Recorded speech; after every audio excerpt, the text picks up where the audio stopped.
ఏదైతే లోకము తన చెవులతో వినలేకపోయిందో వాటిని పరిశుద్ధాత్మ దేవుడు మన చెవులకు వినిపించాడు.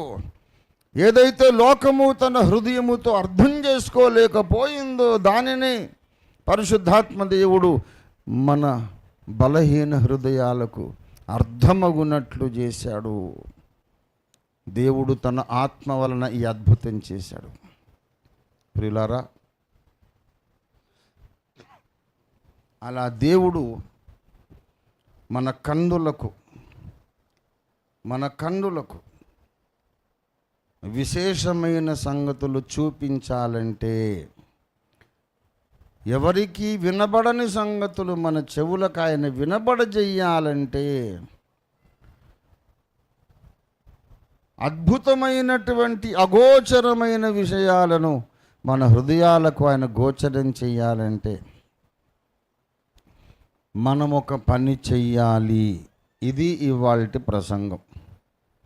ప్రసంగం యొక్క సెంట్రల్ థాట్, కోర్ స్టేట్మెంట్ చేస్తున్నా ఇప్పుడు నేను. అదేంటంటే, భక్తుడు కావాలన్నా భ్రష్టుడు కావాలన్నా, వింటున్నారా? భక్తుడు కావాలన్నా భ్రష్టుడు కావాలన్నా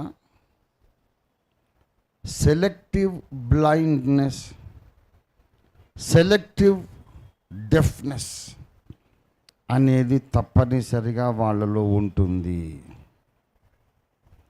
సెలెక్టివ్ బ్లైండ్నెస్ అంటే కొన్నిటిని మాత్రమే చూడగలుగుట, కొన్నిటిని చూడలేకపోవుట. సెలెక్టివ్ డెఫ్నెస్ కొన్నిటిని వినుట, కొన్ని వినలేకపోవుట. మొత్తం గుడ్డోళ్ళు ఎవరు ఉండరండోయ్. ఆధ్యాత్మిక ప్రపంచంలో ఆధ్యాత్మిక పరిభాష మాట్లాడుతున్నాను, భౌతికంగా కాదు. ఆధ్యాత్మికంగా ఎవ్వరూ పూర్తిగా అంధులు గారు,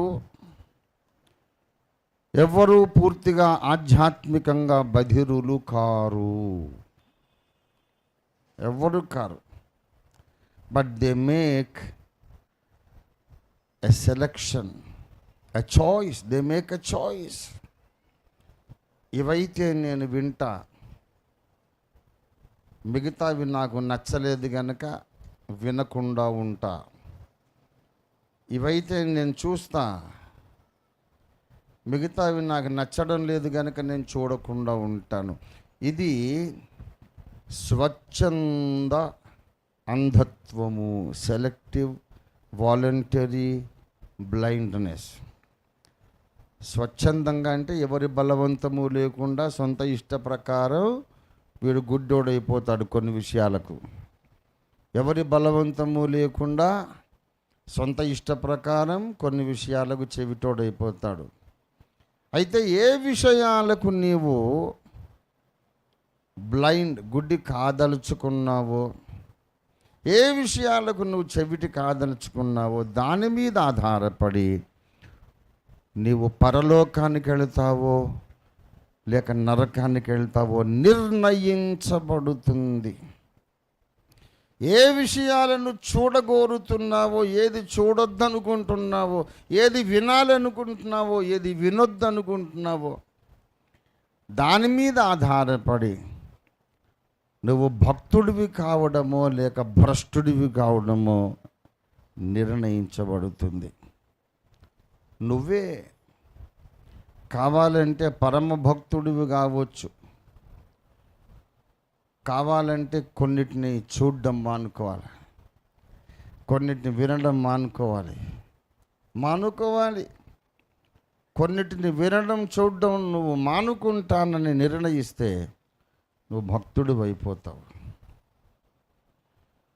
లేదు, మరికొన్ని విషయాలు అసలు నాకు అక్కర్లేదు, నేను చూడను, నాకు ఇష్టం లేదని మొండికేస్తే నువ్వు భ్రష్టుడివై అగ్నిగుండానికి కూడా పోగలుగుతావు. ఓఫీర్ మినిస్ట్రీస్ కేంద్ర సంఘ కేంద్ర సంఘం యొక్క ప్రసంగ వేదిక నుండి ఉపదేశం చేసిన తర్వాత దానికి ఒక సంపూర్ణత ఉండాలి.